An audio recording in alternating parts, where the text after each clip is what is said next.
Bom dia, irmãos. Que alegria, né? Nós podemos reunir novamente. Nós estamos hoje já chegando a um período, um momento já de caminharmos para o final do nosso curso, né? Nós vamos estudar hoje a 7ª lição e uma lição importante. Nós vamos detalhar algumas coisas sobre ela daqui a pouquinho. A nossa recomendação é que você tenha a sua apostila junto. Ela está divulgada, bastante divulgada. Nós sempre copiamos novamente o link para você encontrar a apostila. E você pode fazer uso. Nossas aulas são bem próximas do que é o nosso curso. Você pode acompanhar de perto o conteúdo da lição. Lembrando, então, irmãos, que a aula está sendo gravada e com isso pode haver a disponibilidade do vídeo. Os irmãos já estão bem cientes disso. Vamos fazer uma oração? Mateus pode orar para a gente? Você pode abrir o microfone seu e orar? Sim. Senhor Deus e Pai, obrigado, Senhor, por estarmos hoje comemorando a ressurreição de Cristo, Senhor. Obrigado, Senhor, por nos amar de tal forma de ter enviado o seu Filho único para nos salvar, Senhor. Senhor Deus, por favor, obrigado pela vida do Éder, estará hoje dando lição, e, Senhor, nos ajude a compreender o sentido das Escrituras nesse momento. Nos abençoe e também nos abençoe no retorno no culto à noite. Obrigado, Senhor, em nome de Jesus. Amém. Amém. Muito bem, irmãos. Aqui para a gente sempre lembrar, né, para a gente não esquecer, essas divisões, a parte doutrinária, as 4 lições, as 2 de evangelização, começando a falar sobre o assunto, são as lições 5 e 6, e essa lição 7 e 8 também é um conjunto de 2 lições que são parceiras, né? A primeira delas é o chamado do evangelho, também estamos, então, conversando sobre a questão de evangelização, soberania divina e evangelização, e a segunda lição é a vocação eficaz. São 2 termos teológicos bastante conhecidos, a chamado do evangelho, é a primeira que nós vamos falar hoje, e a segunda, a vocação eficaz. São 2 termos teológicos, como já falamos, mas nós trazemos aqui, em cada um deles, alguma coisa que é importante a gente refletir. Primeiro, conhecer o conceito teológico do assunto, desse tema, e também trazer algumas ideias e alguns pensamentos que a gente precisa solidificar, considerando exatamente esse tema que nós estamos falando aqui, soberania de Deus. Ou seja, no contexto desse entendimento claro do ensino reformado, da soberania absoluta de Deus, como fazer evangelização? Essa pergunta inicial desse curso, essa pergunta que, quando se pensou nesse curso aqui, eu diria que essa talvez fosse a principal pergunta, pensando no tema desse curso como um todo. E, nesse sentido, essa lição 7 ela é muito importante, porque ela busca responder nessa direção. Qual o nosso comportamento? Qual é a nossa atitude? Como nós devemos fazer o trabalho de evangelização, considerando que nós já sabemos que Deus é soberano, já escolheu os seus, já elegeu a todos antes da fundação do mundo. Como fazer evangelização? Qual é a nossa postura? Como que nós podemos estar diante das pessoas com quem nós pregamos o evangelho? E a próxima lição, a 8ª, também está relacionada ao mesmo tempo, mas mostrando um aspecto extremamente importante, que a palavra se chama segurança. Segurança. Então, esse vamos dizer, o forte da 8ª lição, que vai ser ministrado pelo Fábio no domingo que vem ou no outro. Agora eu estou um pouco inseguro, nós vamos ter uma das aulas e nós vamos ter um intervalo aí. Mas eu não tenho certeza, os irmãos vão ficar sabendo disso direitinho. É no domingo depois, que vem. Sim, já é no domingo que vem, né, Fábio? Isso, é dia 18 que vai ter o intervalo. Então, dia 18 é que vai ter um intervalo, para terminarmos a última lição, que é a conclusão, e essa conclusão é muito interessante para quem, por exemplo, assistindo uma aula só, essa conclusão ela dá uma ideia de todo o curso, mais ou menos, uma visão bem rápida e sucinta, então é interessante para os irmãos participarem também, para consolidar esse pensamento. Vamos, então, falar sobre esse aspecto aqui do chamado do evangelho, nessa soberania divina e evangelização, E o nosso texto básico se encontra em 2 Coríntios, capítulo 5, aliás, 2 Coríntios, capítulo 5, verso 18 a 21. Alguém poderia ler para nós? Está com a Bíblia aberta? Quem poderia ler?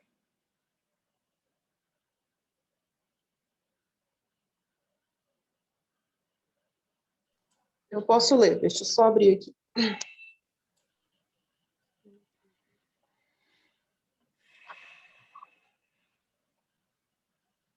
2 Coríntios 5. 5, 18 a 21. Ora, tudo provém de Deus, que nos reconciliou consigo mesmo por meio de Cristo, e nos deu o ministério da reconciliação, a saber, que Deus estava em Cristo reconciliando consigo o mundo, não imputando aos homens as suas transgressões, e nos confiou a palavra da reconciliação, de sorte que somos embaixadores em nome de Cristo, como se Deus exortasse por nosso intermédio. Em nome de Cristo, pois, rogamos que vos reconcilieis com Deus. Aquele que não conheceu o pecado, ele o fez pecado por nós, para que nele fôssemos feitos justiça de Deus.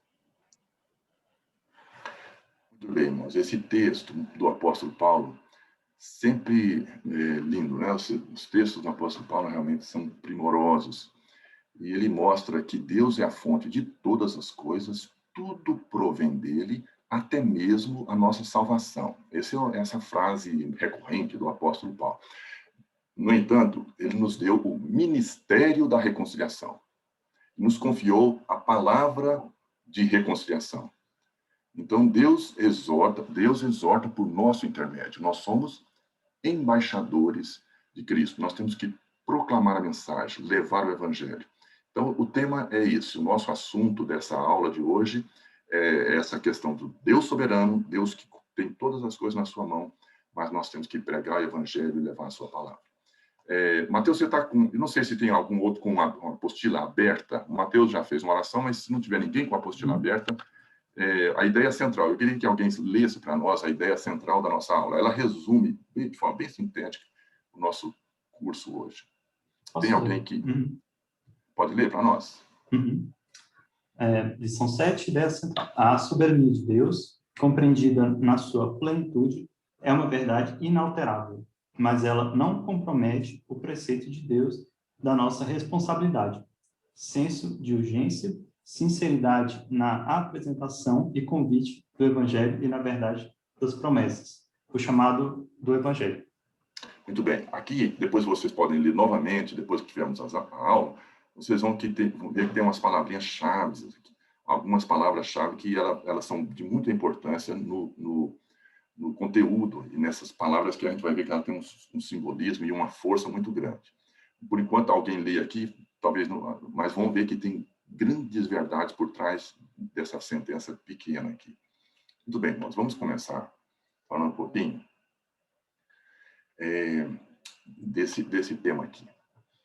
Aquilo que nós falamos no início, a aula, ela reflete a pergunta central deste curso. Como eu diria que se nós fizermos novamente essa pergunta por que evangelizar? Eu diria que temos algumas perguntas, vamos dizer assim, vamos citar algumas delas. Por que evangelizar, considerando que Deus já elegeu, já escolheu os seus desde antes da fundação do mundo? Essa pergunta ela não tem sido com muita dificuldade, não tem tido dificuldade entre os evangélicos em qualquer dos lados. Nós recebemos essa ordem de Deus, somos embaixadores, precisamos anunciar aquilo que ele mesmo já fez e já planejou, tem até a obra dele. Mas outra pergunta que pode refletir uma certa dificuldade para alguns qual é a nossa postura, qual é a nossa sinceridade com relação à evangelização, considerando essas verdades.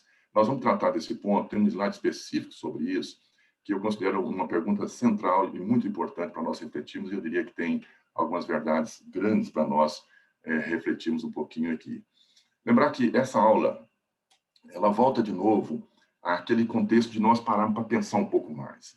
Nós tivemos várias aulas, discutimos no início a questão da soberania de Deus, responsabilidade humana, pensamentos do mundo, de pessoas, de teólogos, e mesmo do mundo, seculares, filósofos, qual é o pensamento ou conciliação dessas duas verdades, começando a pensar. Algumas lições entraram, né, para um aspecto de que temos que entender essa dificuldade são verdades assim muito elevadas para compreendermos. Depois começamos a falar sobre evangelização, sobre contexto atual de evangelização, sobre como falamos o evangelho, a mensagem que precisa ser pregada. Aí já de uma forma, você baixamos a bola para uma coisa que a gente já é o nosso dia a dia. Nós vivemos isso na igreja, a mensagem que a gente sempre está ouvindo. Agora, nós estamos voltando de novo a ter alguns pontos para nós refletirmos e pensarmos, pararmos para pensar e tentar, sabe aquela que você fica pensando, como é que é, deixa eu tentar entender, muitas vezes a gente fica... Agora, essa é uma daquelas lições que nós temos que parar de novo para refletir e pensarmos nessas dificuldades de conciliação que a gente enfrenta quando fala desse tema aqui. Por isso, essa lição, eu diria que ela é muito importante nessa pergunta que se faz aí. E quais as implicações na postura e abordagem do evangelista? Então, a compreensão disso aqui é muito importante. Pode alguém pensar que não. Isso aí é puramente teológico, discussão de quem está querendo ver, achar chifre em cabeça de cavalo, que acha de coisas difíceis. Não, isso tem alguma implicação? Tem algum reflexo na nossa vida? Então, eu digo que tem. E eu digo para vocês que, inclusive, movimentos, e eu digo que há grupos e que acabam sendo afetados muito pela forma como entende essa mensagem que nós vamos estudar aqui. Nós estudamos um pouquinho lá, o Fábio até lecionou aquela aula, a quinta aula, que diz implicações, quer dizer, um comprometimento quando você faz uma evangelização e a igreja com um evangelho descomprometido, uma teologia que não está bem abalizada. Ela tem consequências negativas. Agora, entendimento também desse assunto que nós estamos falando aqui afeta. Nós vamos falar um pouquinho de Spurgeon, por exemplo, que teve muito problema com pessoas que tinham um entendimento da evangelização, Deus é soberano, no contexto da soberania de Deus, a tal ponto que eles começaram a julgar como que se faz a evangelização. Talvez a necessidade, ela perde um pouco a necessidade e acaba afetando. Então, esse movimento apareceu e existe aí hoje também, nós vamos citar ele daqui a pouquinho. Então, para mostrar para vocês que tem implicação, sim. Nós precisamos entender esse assunto, é importante. E esse chamado do evangelho, né? Chamado é esse convite. Então, nós estamos falando aqui, são duas lições. A de hoje, nós estamos falando do chamado do evangelho. Significa, é a pregação do evangelho a todo mundo. É a pregação do evangelho que é a ordem de Jesus, é o mandamento do Senhor. Esse mandamento é a ordenança de Jesus, quando ele partiu, quando ele saiu deste mundo, voltou para os céus, ele deixou essa ordenança, e de por todo mundo e pregar o evangelho a toda criatura.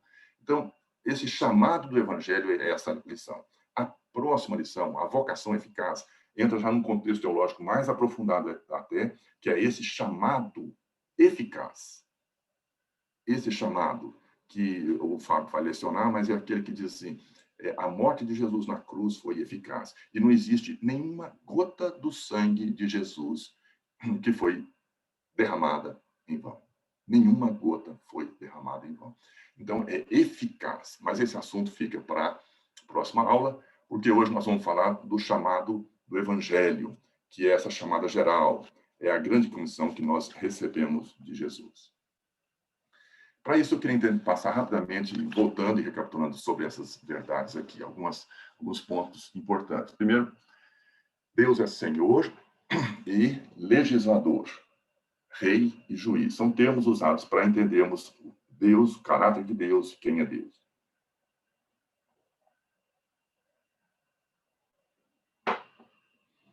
Nós podemos, então, resumir aqui Senhor e legislador, rei e juiz. Vamos tentar entender, então, o contexto e o significado das palavras. A gente pode ler assim, passa despercebido, mas, na realidade, esse termo mostra as duas verdades que nós estamos citando o tempo todo aqui. Primeiro, essa parte, Senhor e Rei, quando falamos de Deus como Senhor, quando falamos de Deus, de Jesus como Rei, nós estamos realçando a verdade da soberania de Deus. Ele é soberano, ele é Senhor, ele é Rei, é aquele que que na sua ordem ela é eterna, a sua ordem é plena, é completa, ela é absoluta, e ele é Senhor de todas as coisas. Quando nós falamos que ele é legislador e juiz, nós estamos realçando a verdade da responsabilidade humana. Então, nesse aspecto, mostrando que ele legisla, ele mostra as leis, aquilo que nós temos que fazer, e ele julga, ele é juiz. E a justiça implica que nós temos que obedecer ao que ele nos ordena e fazer conforme a sua vontade. A Bíblia apresenta assim. A Bíblia fala exatamente dessa forma, mostra essas verdades. Por exemplo, o apóstolo Paulo faz isso muito bem. O apóstolo Paulo apresenta isso de forma muito vigorosa, muito clara, podemos dizer. E nós temos aqui alguns textos que eu vou ler, irmãos, se vocês quiserem acompanhar, mas é para a gente ir ganhando tempo, e eu vou ler esses textos aqui. Ó. Vamos dar uma olhadinha, que eu pediria para você concentrar numa palavra. Quando eu vou fazer essa leitura bem calmo, mas que você concentre numa palavra, que se chama vontade. Sabe aquela palavra que o pastor está lá no púlpito e pede, fala para as crianças, ó, anota uma palavrinha aí fala uma palavra. Então, eu vou pedir para você gravar. Vontade. Então, vamos ler esse texto. Sempre quando falarmos essa palavra vontade, você lembrar dela. Quais os textos que o apóstolo Paulo está falando aqui em Efésios, realçando essa verdade da responsabilidade humana, como legislador e juiz. Então, Efésios 5:17, depois 6:6 e 1 Tessalonicenses, alguns textos. Ele diz assim, por essa razão, não vos torneis insensatos, mas procurai compreender qual a vontade do Senhor. Então, por que compreender a vontade do Senhor? Porque nós devemos fazer a vontade do Senhor, devemos ser obedientes.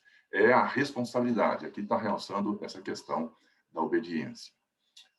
6:6 diz assim, não servindo à vista como para agradar a homens, mas como servos de Cristo, fazendo de coração a vontade de Deus. De novo, a vontade de Deus sendo relatada aqui.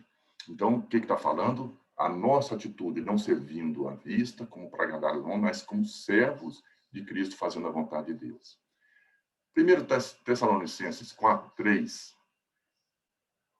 diz assim, pois esta é a vontade de Deus, a vossa santificação, que vos abstenhais da prostituição. Nós estamos olhando aqui a vontade de Deus realçada naquilo que nós devemos fazer, que nós devemos agir.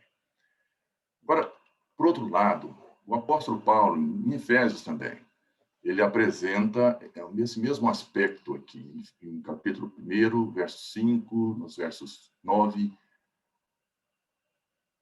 e 11. Olha só. Diz, ele nos predestinou para ele, para a adoção de filhos, por meio de Jesus Cristo, segundo o beneplácito de sua vontade, desvendando-nos o mistério da sua vontade, segundo o seu beneplácito que propusera em Cristo. Nele, digo, no qual fomos também feitos herança, predestinados segundo o propósito daquele que faz todas as coisas conforme o conselho da sua vontade. Então, a gente vê aqui, irmãos, essa questão da vontade de Deus, realçada, claramente apresentada, a vontade de Deus. É um ponto muito importante que vale a pena a gente estudar e a gente sempre refletir sobre esse assunto, a vontade de Deus.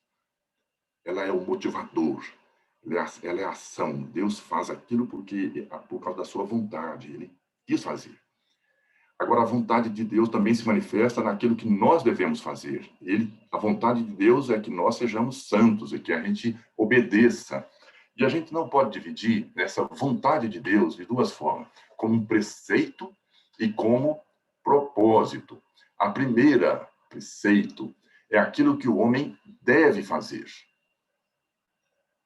A segunda é a sua decisão quanto ao que ele mesmo fará. Também conhecida como vontade secreta de Deus. Então, a primeira diz ao homem o que ele deve ser, a segunda estabelece o que ele há de ser. Aqui, meus irmãos, o duplo efeito na evangelização em função da crença. Essa é a nossa postura, fala um pouquinho. Nós citamos no início, tem algumas consequências, são os efeitos da crença nisso aí. Ou seja, de como que nós agimos com relação a esse assunto, da vontade de Deus e como nós falamos e pregamos o evangelho. Então, nós conhecemos os hipercalvinistas. Eu citei Spurgeon, e ele viveu uma dificuldade grande com os hipercalvinistas. Hipercalvinistas, eles são calvinistas. E eles acharam lindíssimo a mensagem da reformada e o resgate desse ensino. E eles até hoje começam a aparecer de vez em quando em alguns lugares. O hipercalvinista é aquele que valoriza muito mesmo o ensino doutrinário, teológico da soberania de Deus. Não estão errados nisso, estão certíssimos e defendem isso muito bem. Mas muitos, alguns, ou pelo menos os hipercalvinistas, conhecidos como hipercalvinistas, eles entram num extremismo grande e acabam minimizando a questão da responsabilidade humana, e isso tem implicações na sua vida e forma de evangelizar. Então, eles afeta a forma como eles pregam o evangelho. E crer no que deve ser feito e dito na evangelização. Então, afeta a forma como se prega o evangelho e o que deve ser dito na hora da evangelização, ou seja, as ofertas, essa pregação que nós fazemos, a pregação de Jesus, como que você apresenta ela? Então, isso afeta um pouco a forma como ele fala. Nós vamos citar alguns exemplos daqui a pouquinho. Já os arminianos, eles temem que esse nosso interesse em voltar a crer inteiramente na soberania de Deus, como nós fazemos e cremos, e os calvinistas fazem isso, eles têm o receio que isso pode significar a morte da evangelização. Então, eles pensam, não, um grande arminiano, John Wesley, talvez um dos maiores pregadores da Inglaterra e realmente responsável por um trabalho extraordinário e eu diria até a base sustentável da Inglaterra naquele período de ter se esvaziado por uma direção que a França foi, muitos dizem até que foi a pregação de Wesley, um pregador vigoroso, poderoso nas mãos de Deus, mas ele realmente tinha dificuldade com essa questão do calvinismo. Então, ele até dizia, não, mas essa pregação do calvinismo que vocês fazem vai acabar com o evangelho, vai acabar com a evangelização. Isso pode diminuir, muitos pensam assim. Será que isso acontece, meus irmãos? Né? Esse é um ponto importante. A gente vê na história das missões, na história da igreja reformada, que isso não é verdade, não acontece. Então, essa pergunta, como pensam e agem os verdadeiros calvinistas?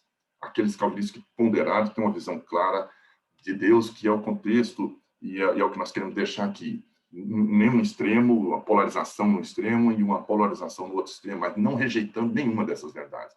Como pensam? Então, basicamente, a nossa lição vai abordar este assunto. Como pensam os reformados, calvinistas, com relação a essa questão da evangelização no contexto da soberania de Deus. Vamos abordar, então, alguns pontos. O primeiro deles é que a soberania de Deus não compromete a natureza e o dever da evangelização. Então, alguns pontos que são básicos. A gente crê nessas verdades, muitas vezes, mas o nosso coração, e como eu disse, alguns podem ser influenciados, e a necessidade de haver evangelização.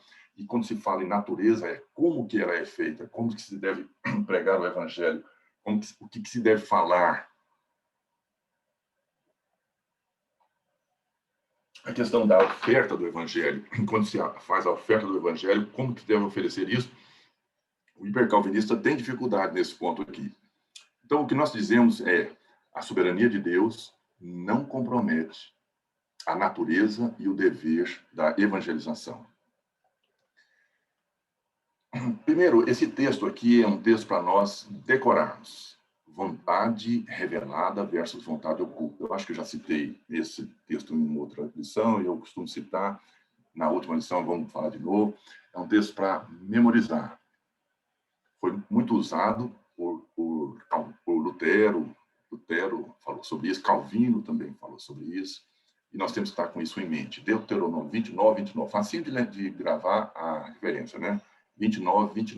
Deuteronômio 29. Tem alguém com a Bíblia aberta? Pode abrir para nós e fazer a leitura? Ou abrir o som? Se tiver. Posso ler. As coisas encobertas pertencem ao Senhor, nosso Deus. Porém, as reveladas nos pertencem, a nós e aos nossos filhos, para sempre, para que cumpramos todas as palavras desta lei. Então, olha só, eles falam das duas condições. Quando falamos da soberania de Deus, responsabilidade humana, nós falamos daquela dificuldade de entendimento e conciliação das duas coisas. E aqui, Moisés citando, as coisas encobertas pertencem ao Senhor, nosso Deus. Porém, as reveladas nos pertencem, a nós e aos nossos filhos. Soberania de Deus, responsabilidade humana. Está citado aqui de forma muito forte. Calvino fez uso disso, Lutero também fez uso desse texto para defender o seu pensamento nesse ponto, que é muitas vezes mal compreendido. Muitas pessoas não compreendem estes homens e acabam falando algumas coisas que não são verdades com relação ao entendimento deles sobre isso. Então, vamos ver algumas frases aqui importantes sobre esse aspecto de não compromete a natureza e o dever da evangelização. Então, a soberania de Deus não diminui a necessidade de evangelização. Se alguns podem pensar, não, se Deus já elegeu todas as coisas e ele já escolheu os seus, a evangelização, será que ela é necessária? Deus vai cumprir mesmo? Ele vai fazer as coisas da forma como ele já planejou? Será que é mesmo necessário? A gente precisa entender o caminho de Deus, né? A forma como Deus age. Esse é um ponto importante. E por mais que a gente não entenda na plenitude dessa mensagem de Deus, as coisas encobertas, né? Aquelas coisas encobertas a gente não entende, mas a gente conhece a vontade de Deus. E Deus mostra no seu caminho que nós temos que trilhar, faz parte dessa responsabilidade que a gente tem. Em Romanos 10, 12 a 14, diz assim, ó, pois não há distinção entre judeu e grego, uma vez que o mesmo é Senhor de todos, rico para com todos os que o invocam, porque todo aquele que invocar o nome do Senhor será salvo. Como, porém, invocarão aquele em quem não creram? E como crerão naquele de quem nada ouviram? E como ouvirão, se não há quem pregue? Então, meus irmãos, a gente vê que a mensagem bíblica é muito clara. É preciso haver evangelização? Sim. O apóstolo Paulo fala com muita clareza, né?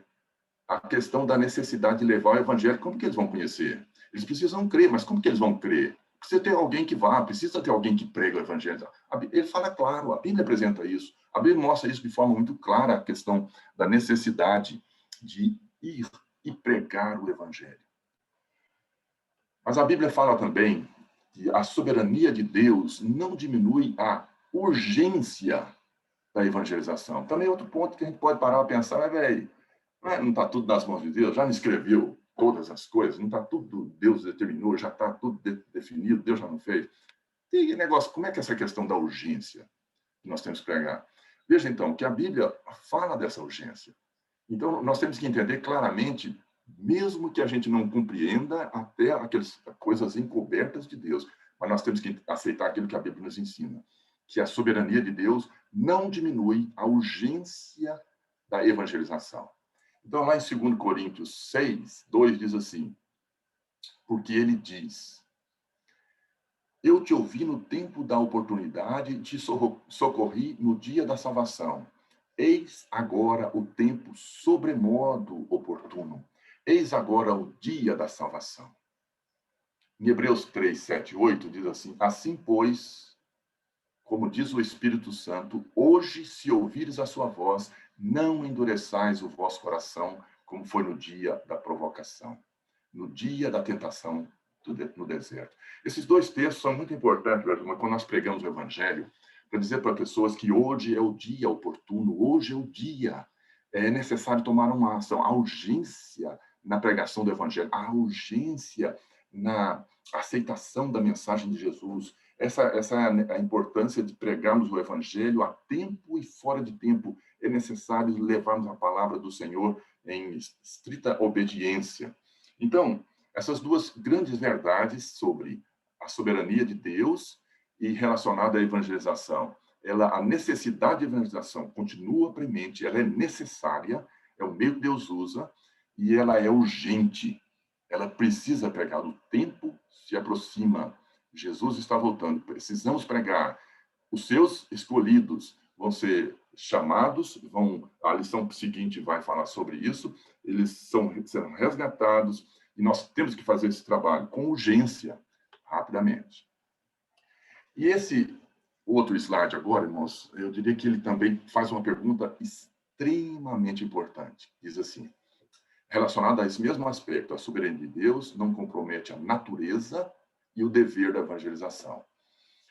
Que é a seguinte, a soberania de Deus não afeta a sinceridade dos convites a Cristo e a verdade das promessas do Evangelho. Meus irmãos, isso aqui pode parecer simples, as pessoas que falam aqui, mas aqui tem uma verdade muito grande. Eu diria que esse slide,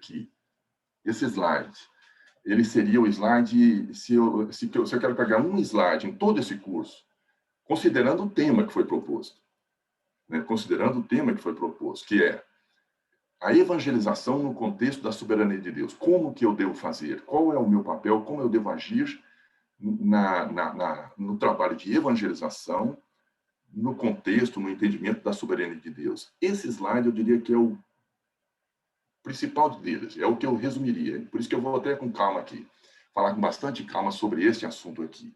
Quando ele diz assim, a soberania de Deus não afeta a sinceridade dos convites a Cristo e a verdade das promessas do Evangelho, a verdade das promessas. Essas duas coisas, elas realmente são difíceis para algumas pessoas, algumas dificuldades que existem. Primeiro, é com relação à sinceridade dos convites.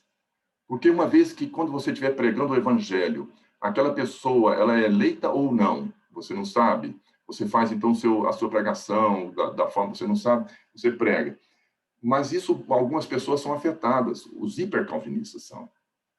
Porque eles falam, mas se elas não são eleitas, eu vou pregar, porque Deus me mandou, vou mandar a mensagem, vou levar a mensagem, mas elas não vão aceitar. Então, fica ali no coração dela a questão da sinceridade com que ele prega o Evangelho, quando ele fala da oferta que Cristo dá, de um passo que ele pode tomar na direção de Jesus, aquilo no fundo do seu coração gera uma dúvida, porque ele fica a questão da sinceridade com que ele fala aquilo. Esse ponto pode afetar algumas pessoas, especialmente os hipercalvinistas. E pode afetar também na questão da verdade. A verdade é aquela assim, se você hoje tomar a decisão e aceitar Jesus no seu coração, ele vai entrar no seu coração. O hipercalvinista tem dificuldade de falar isso. Porque ele fala, mas se ele não for eleito, eles não vão aceitar. Eu estou falando uma coisa que parece que não é verdade.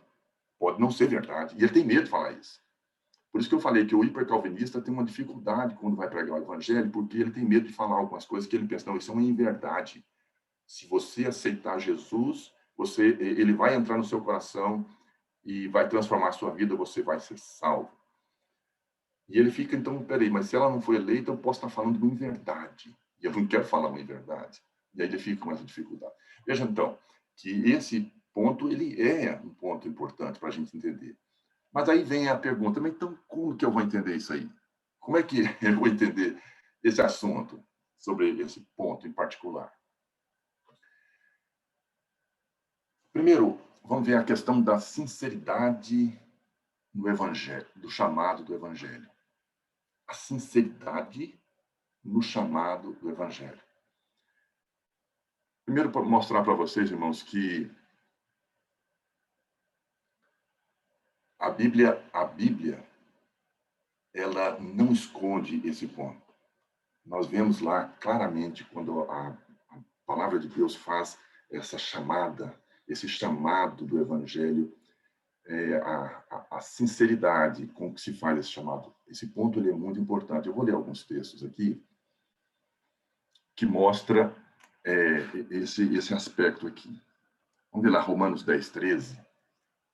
Então vamos gravar esses textos aqui. Romanos 10:13 diz assim, porque todo aquele que invocar o nome do Senhor será salvo. É isso que está falando. O apóstolo Paulo fala com clareza, é alguém que defende de forma vigorosa a soberania de Deus, de uma forma esplendorosa, maravilhosa. E ele diz com todas as letras aqui, porque todo aquele que invocar o nome do Senhor será salvo. Isaías 55, esses textos estão relacionados na apostila, tá? Eu não coloquei aqui, os irmãos podem acompanhar se eventualmente tiverem com a Bíblia, mas eu vou ler mais rápido, porque para a gente ganhar o tempo são vários textos, mas estão todos relacionados na apostila. Isaías 55, 1, 6 a 7 diz assim, todos vós que tendes sede, vinde às águas, e vós os que não tendes dinheiro, vinde, comprai e comei. Sim, vinde e comprai, sem dinheiro e sem preço, vinho e leite. Buscai o Senhor enquanto se pode achar, invocai-o enquanto está perto. Deixe o perverso o seu caminho, o iníquo os seus pensamentos. Converta-se ao Senhor, que se compadecerá dele, e volte-se para o nosso Deus, porque é rico em perdoar. Esse texto também mostra com vigor essa chamada do Evangelho. Atos 17:30 diz, ora, não levou Deus em conta os tempos da ignorância, agora, porém, notifica aos homens que todos, em toda parte, se arrependam. Essa é a chamada, meus irmãos, do Evangelho. Apocalipse 22:17 diz assim, o Espírito e a noiva dizem, vem. Aquele que ouve, diga, vem. Aquele que tem sede, venha. E quem quiser, receba de graça a água da vida. Essa é a oferta. Essa é a mensagem que nós temos que pregar. É a mensagem que vai para todos. Em Mateus 11, 28 e 30 diz assim, vinde a mim todos os que estáis cansados e sobrecarregados, e eu vos aliviarei. Jesus falando isso. Tomai sobre vós o meu jugo e aprendei de mim, porque sou manso e humilde de coração, e achareis descanso para a vossa alma, porque o meu jugo é suave e o meu fardo é leve. Para quem Jesus está falando? Jesus está dizendo, vinde a mim todos os que estáis cansados e sobrecarregados. Esse chamado, meus irmãos, ele é para todos, em primeiro lugar, mas o aspecto que nós queremos realçar aqui é a questão da sinceridade quando nós fazemos esse chamado. Sinceridade. Eu tenho que ser sincero. Quando eu estou falando, eu tenho que crer naquilo que eu estou falando. Quando a Bíblia está fazendo isso aqui, o apóstolo Paulo, em todos esses textos que nós lemos aqui, Jesus falando, aquele texto lá também do Antigo Testamento, lá de Isaías, todos eles foram sinceros quando fizeram esse convite. Não era uma retórica do tipo, eu vou fazer esse chamado, mas eu sei que só vão vir apenas aqueles que são eleitos. Eu sei que só virão aqueles que são eleitos. Então, a sinceridade, ela diminui um pouquinho. Não é isso que a Bíblia ensina. A Bíblia ensina que nós temos que fazer o chamado com sinceridade, crendo naquilo que nós falamos. Crendo naquilo que nós falamos. Agora, eu queria mostrar para vocês aqui um texto de Jesus.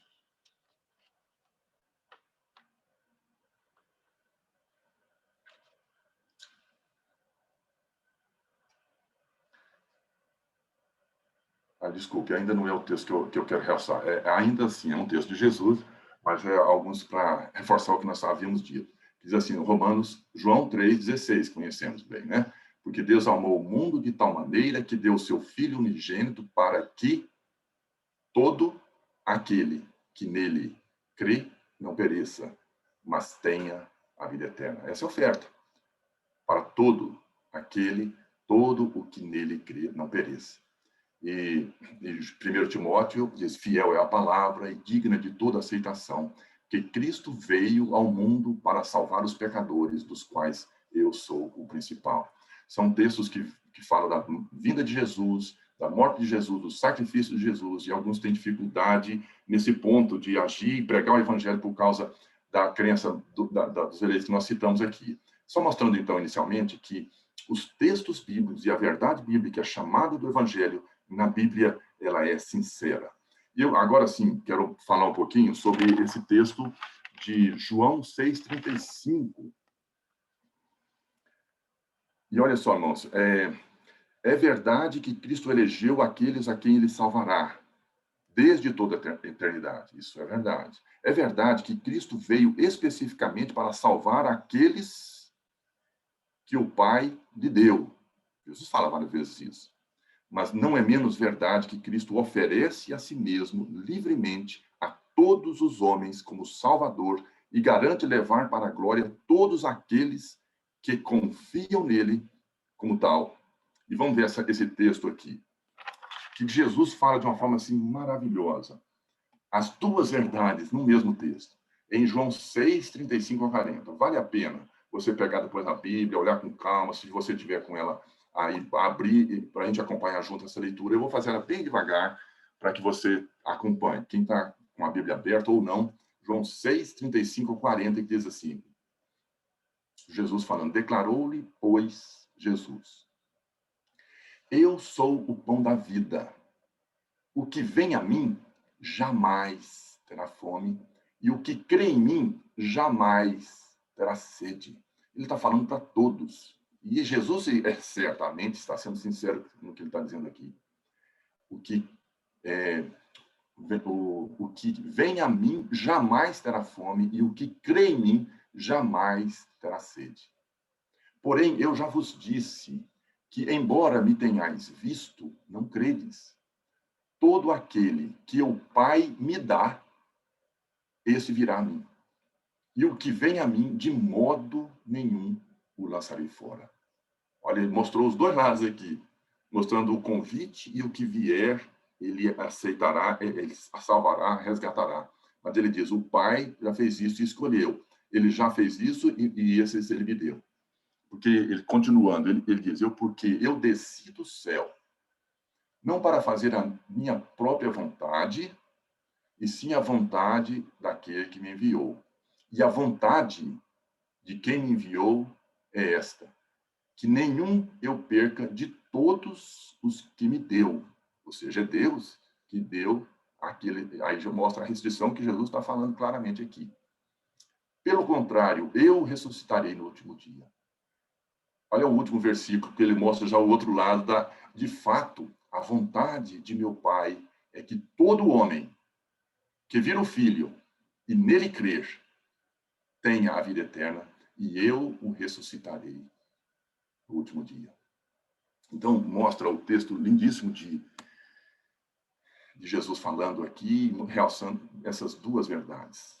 A verdade da soberania de Deus e do Evangelho, e como que eu tenho que pregar o Evangelho, e o convite, e como que eu tenho que falar do Evangelho para as pessoas. A sinceridade, essa palavra grava isso, a sinceridade na pregação do Evangelho. Eu gostaria aqui, irmãos, de ressaltar um texto que Calvino teve muita dificuldade. Ele, falando tanto da questão da soberania de Deus e resgatando esse ensino bíblico de uma forma tão vigorosa como ele fez, ele foi muito questionado. Por exemplo, vamos citar aqueles dois textos que ele foi questionado e foi perguntado como é que encaixa a questão da soberania de Deus, considerando os textos que tem abaixo. O texto que tem, do questionamento está em Ezequiel 18, 23 e o 32. São alguns textos que tem aqui em Ezequiel, mas vamos ver lá. Depois tem o 33, mas Ezequiel 18, 23 e 32 diz assim, Deus falando, acaso tenho eu prazer na morte do perverso? Diz o Senhor Deus. Não desejo eu antes que ele se converta dos seus caminhos e viva? Porque não tenho prazer na morte de ninguém, diz o Senhor Deus. Portanto, convertei-vos e vivei. Chegaram para Calvino e perguntaram, e agora, Calvino? Tem um outro texto também, Ezequiel 33, que diz assim, dize-lhes, tão certo como eu vivo, diz o Senhor Deus, não tenho prazer na morte do perverso, mas em que o perverso se converta do seu caminho e viva. Convertei-vos dos vossos maus caminhos, pois Por que a vez de morrer, ó casa de Israel?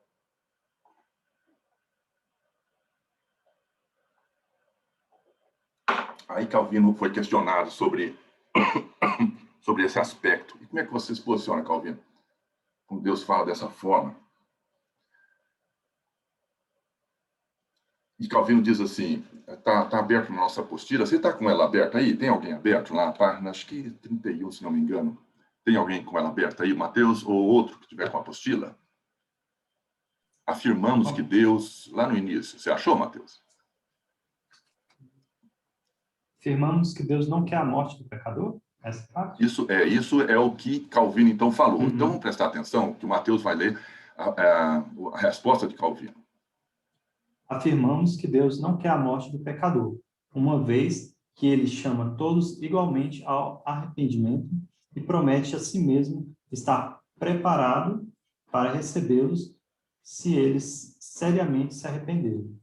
Se alguém objetasse, então não há eleição de Deus pela qual ele predestinou um número fixo para a salvação, a resposta estaria à mão.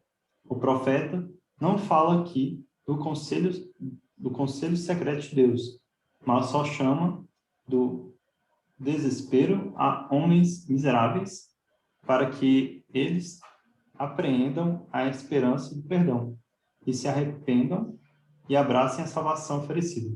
Isso. Então, olha só, o Calvino, então, resgata esse conceito e fala a respeito do conselho secreto de Deus. Ele diz, nós não estamos tratando aqui do conselho secreto de Deus, daquilo que Deus está e tem em toda a eternidade, que foge à nossa compreensão. E que o texto lá que nós vemos em Deuteronômio diz claramente, o conselho secreto de Deus, essas coisas encobertas, pertencem ao Senhor. Agora, nós entendemos claramente desse assunto quando falamos dessa vontade de Deus. Está claro? Então, Calvino fala isso claramente. E esse assunto é claro, a oferta é bem intencionada. Então, eu vou ler aqui mais assim, eu pulei aqui, o slide já falei do João 6,35. A questão de Calvino eu acabei lendo, nós lemos também, ou seja, primeiro que Jesus mostrou, Calvino mostrou que não tem dificuldade com isso, mas é aquele entendimento da antinomia que nós citamos, né? E os Cânones de Dort diz assim, eu vou ler para vocês, que fala a respeito da oferta bem intencionada. O que é a oferta bem intencionada? É aquilo que nós estamos falando da sinceridade. Sinceridade significa que quando eu prego o evangelho, falando de que se você aceitar Jesus, ele entra no seu coração, eu vou estar falando uma coisa que eu creio que é verdade. Eu não estou falando como uma retórica, eu não estou escondendo alguma coisa lá dentro, como se eu não cresça exatamente nisso, porque vai que ele não é eleito, então eu não estou falando, não devo fazer assim. A Bíblia nos ensina que nós não devemos agir com essa falta de sinceridade no coração. Não que haja uma maldade ali, é porque nós não entendemos e a gente fica, algumas pessoas podem ficar com essa dúvida, mas a Bíblia nos ensina que nós temos que ter sinceridade. Quando nós falamos, achar que isso é verdade, sim, o que nós falamos. Então, vamos ver o que o Cânones de Dort diz. Diz assim, todos os que são chamados pelo Evangelho são seriamente chamados, ou sério vocantur é de vocacionar, é de chamar, é um chamado sério. Aí ele continua, séria e genuinamente, ou seja, sério et verissime. Sério et verissime, ou seja, é verdade, é uma verdade que está sendo dita ali. Deus faz conhecido na sua palavra aquilo que o agrada. 2 pontos. Que aqueles que são chamados se acheguem a ele.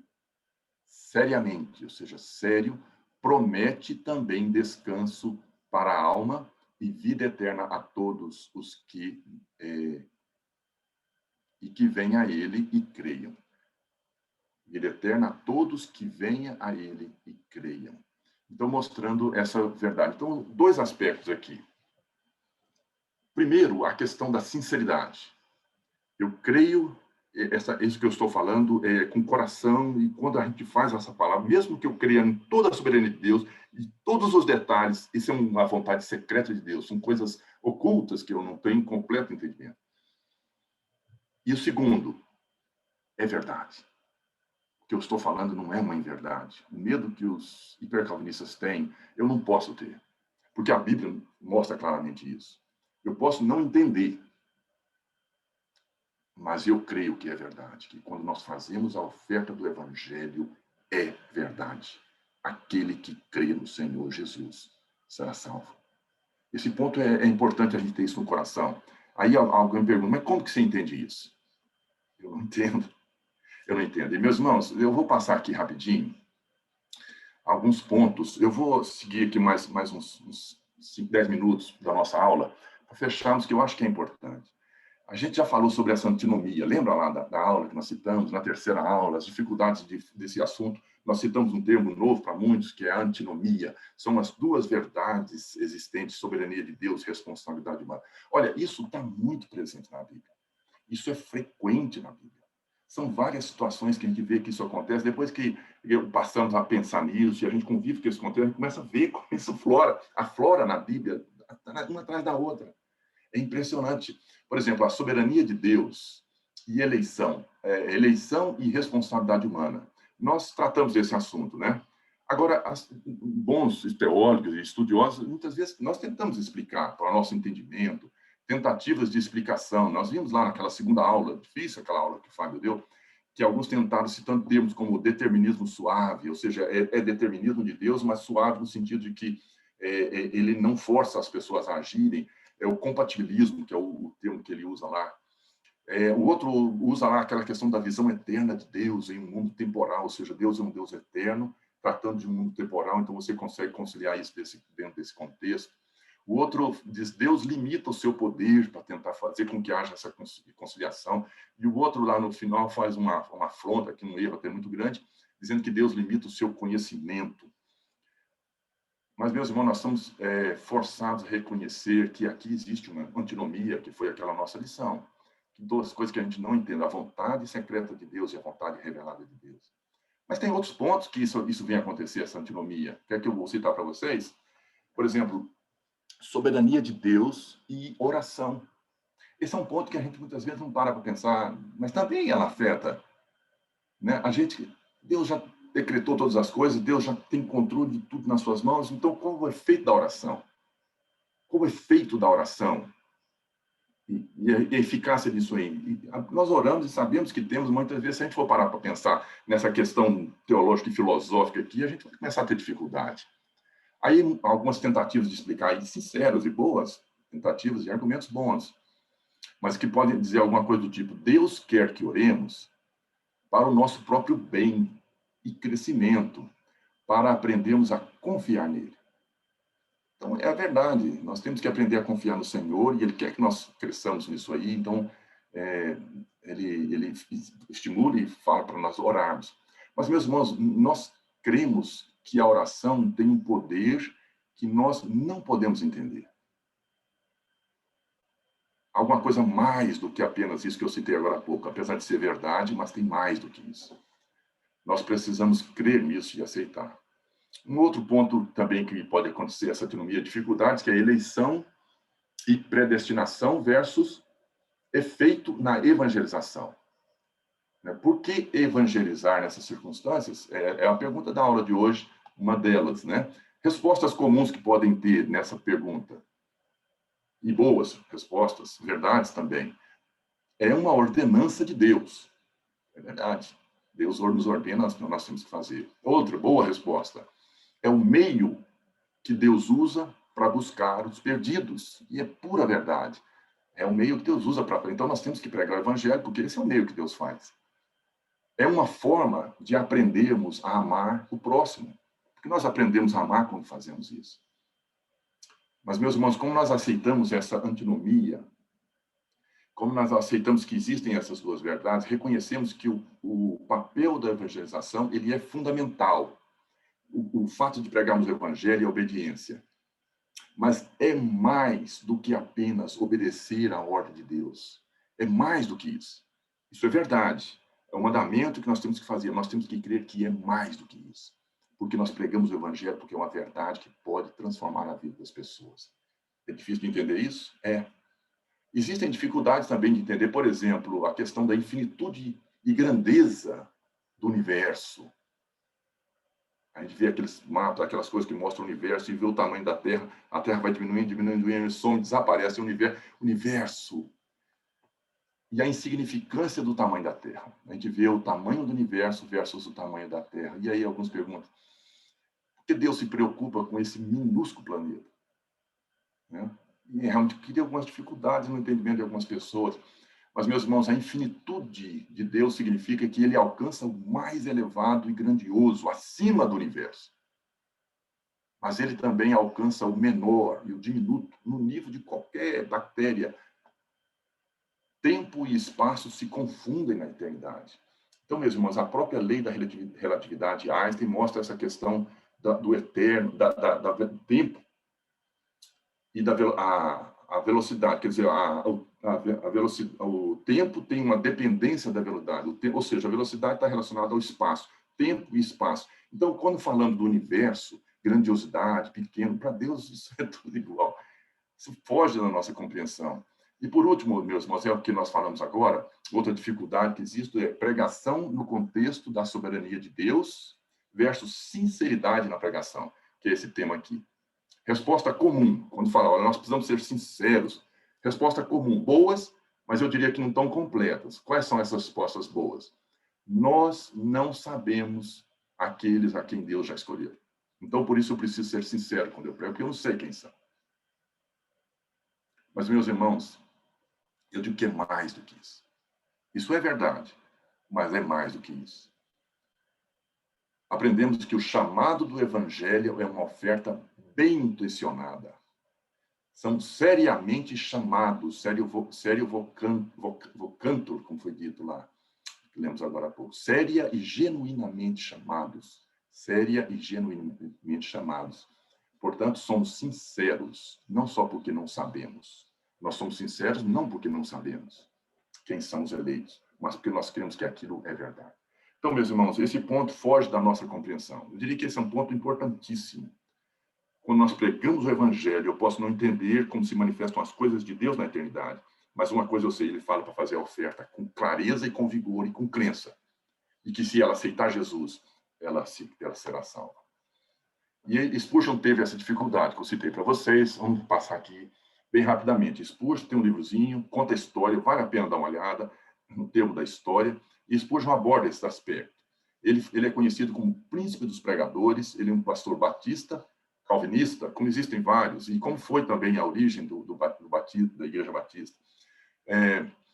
E teve um problema com os hipercalvinistas. Mas ele usou 4 pontos para defender a sua ideia. Eu só vou listar, não vou discutir com mais detalhe, vale a pena dar uma lida lá, a apostila trata um pouquinho mais.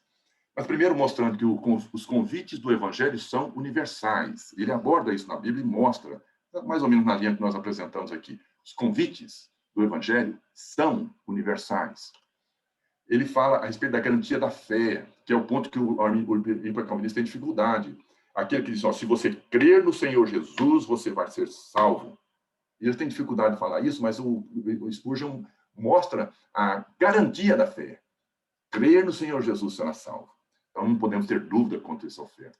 Ele fala da responsabilidade humana, ou seja, do compromisso que nós temos de obedecer, da responsabilidade que nós temos desse lado dessas duas retas paralelas que nós vivemos, não é? E fala da questão do hipercalvinismo e o amor de Deus. Ele mostra que a questão do hipercalvinismo e esse sentimento que tem corrido o coração deles nessas dúvidas acaba por diminuir o amor, aquela sinceridade do coração que comove, aquela paixão pelas almas perdidas que nós citamos numa das aulas nossas aqui, a outra. E aqui, para ir fechando, meus, a soberania de Deus e responsabilidade humana. Os textos que eu gostaria de ler aqui, meus irmãos.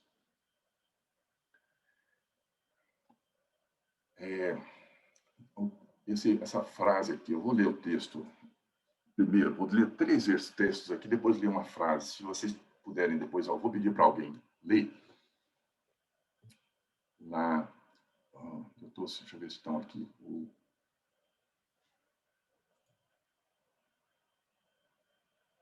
O Elcio, ou a Fernanda, um dos dois. Daqui a pouco eu vou pedir para vocês lerem, vocês podem até abrir, mas deixa eu ler o texto aqui. João 3,19 diz assim, o julgamento é este, que a luz veio ao mundo E os homens amaram mais as trevas do que a luz, porque as suas obras eram más. João 5:40 diz: contudo, não quereis vir a mim para terdes vida. Em Lucas, diz assim: porque o Filho do Homem, na verdade, vai segundo o que está... Aliás, desculpe, esse texto é para daqui a pouquinho. Esses dois primeiros textos aqui mostram uma verdade muito grande. Elcio, Fernando, um de vocês podem ler essa frase, por favor? A Bíblia jamais fala que os pecadores não obtêm o céu porque não são eleitos, mas porque rejeitaram a grande salvação e porque não querem se arrepender e crer. Então, pode ficar aberto, Fernando, porque eu vou pedir para você continuar lendo o outro texto. Mas olha só, a Bíblia jamais... Eu li dois textos mostrando aqui, existem vários. Em nenhum lugar você vai encontrar na Bíblia dizendo que eles não vão ser salvos porque não são eleitos. Que pode algumas pessoas ficarem com isso na cabeça. A Bíblia todo o tempo diz: vocês vão ser salvos porque rejeitaram a grande salvação. A oferta, ela é completa. A oferta é para todos. Vocês rejeitaram. Eles não são salvos porque rejeitaram. Então, a questão da eleição de Deus está no plano eterno de Deus, oculto, aquela mensagem de Deus, aquilo que nós lemos lá em Deuteronômio. Secreta de Deus, né? Aquele plano que nós não conseguimos entender, a soberania de Deus.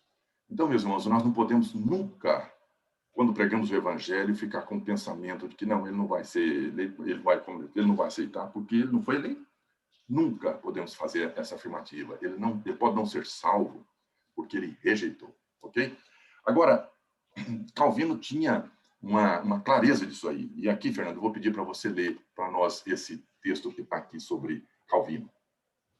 Calvino, pois, estava plenamente convencido de que havia um alto grau de clareza e compreensibilidade nos temas individuais da Bíblia, mas era também tão submisso ante o mistério divino, porque preferia criar uma teologia que continha muitas inconsistências lógicas, em vez de optar por um todo racionalmente coerente.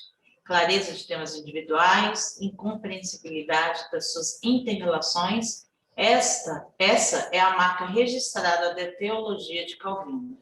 Pois é, então é isso, irmãos. Quando nós falamos que existem algumas injustiças contra Calvino, quando se fala dele, é porque não entendem claramente o pensamento de Calvino. Ele crê na soberania de Deus na sua máxima magnitude possível, absoluta, em todos os detalhes, mas ele crê na responsabilidade também da forma mais grandiosa como pode se pensar, na responsabilidade que nós temos. E é o que nós estamos defendendo todo o tempo nesse curso. E com isso, nós temos que entender claramente da pregação do Evangelho e a forma como nós fazemos isso, e isso não nos afetar, não criar dificuldades. Eu digo que a nossa própria igreja presbiteriana, ela vive algumas dificuldades, hoje ainda, porque o hipercalvinismo ele começou a aflorar em alguns locais.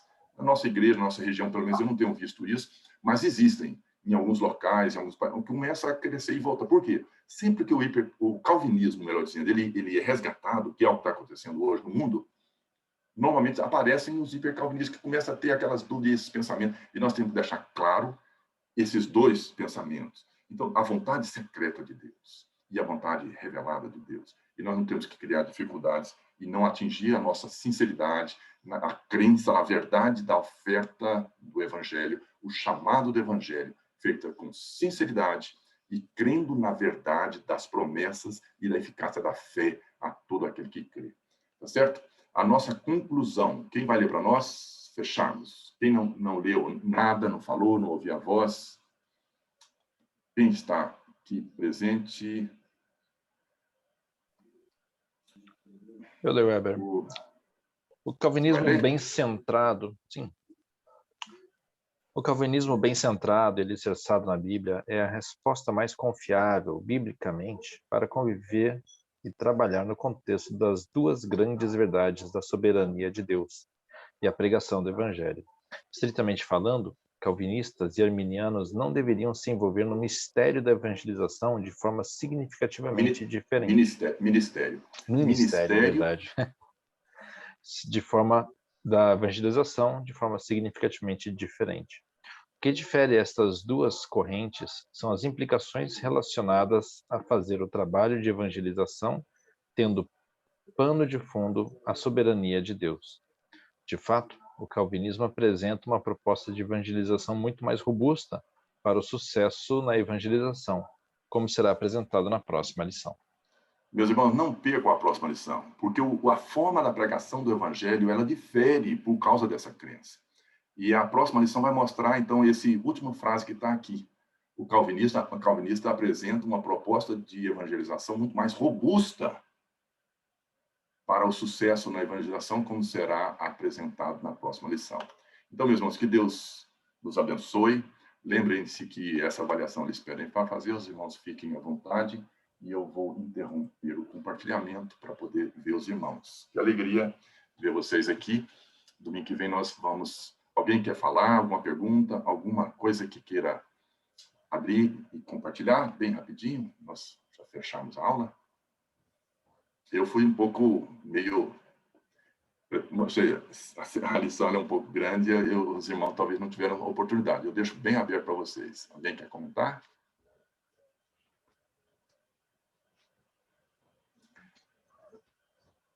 Podemos conversar, então, sempre estamos abertos a conversar sobre esse assunto, um assunto muito gostoso, e mesmo quando a gente tem essa visão clara, transforma a nossa vida. Aquela frase lá, né?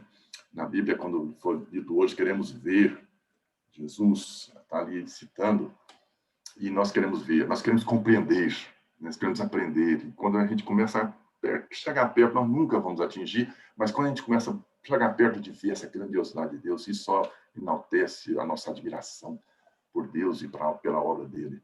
Então, meus irmãos, vamos procurar aprender mais e continuar fazendo o trabalho com cada vez mais vigor, sabendo que não tem dificuldades nesses aspectos doutrinários, a gente não precisa ter, é uma disputa desnecessária, isso não deveria afetar a nossa evangelização e nem a forma como convivemos com os irmãos uns com os outros.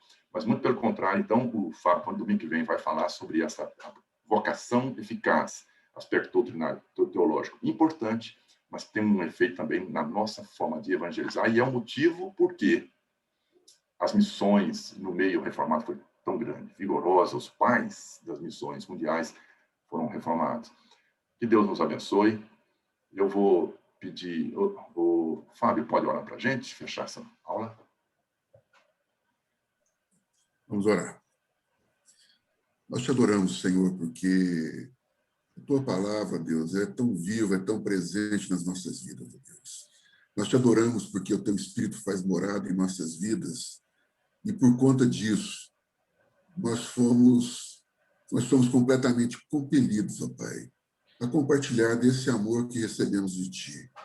Que o Senhor esteja nos capacitando a amar as pessoas à nossa volta de tal forma que queiramos a todo momento, Senhor, apresentar a tua palavra, apresentar as tuas verdades, apresentar a tua salvação. Muito obrigado, Senhor, porque a tua palavra clareia em nossas mentes essa determinação sua sobre as nossas vidas, ó Deus. Clareia para a gente qual é a nossa responsabilidade. Nós te adoramos porque o Senhor nos torna corresponsáveis desse ministério tão grande que é a propagação do teu reino. Muito obrigado, Senhor, por esta manhã que tivemos. Muito obrigado pela vida, pela salvação em Cristo Jesus, ó Deus, que hoje nós comemoramos pela ressurreição do teu Filho, ó Pai. Seja conosco no decorrer deste dia, no decorrer desta semana, Pai. Abençoa-nos e torna-nos, Senhor, cada vez mais cientes da nossa responsabilidade. Oramos no nome santo de Jesus. Amém. Amém. Deus abençoe, irmãos. Tenham um bom dia. Bom domingo, vocês também. Bom dia para todos. Bom dia, bom domingo.